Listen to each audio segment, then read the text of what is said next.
3.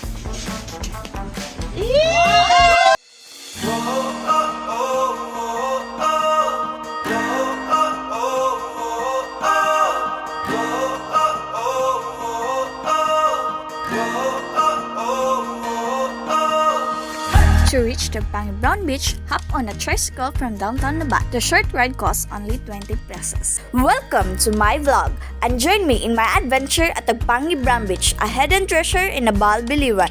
Known for its unique brown sand, is owned by the barangay.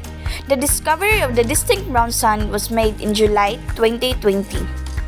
Dive into refreshing water for a swim, or try exciting water activities like diving and kayaking.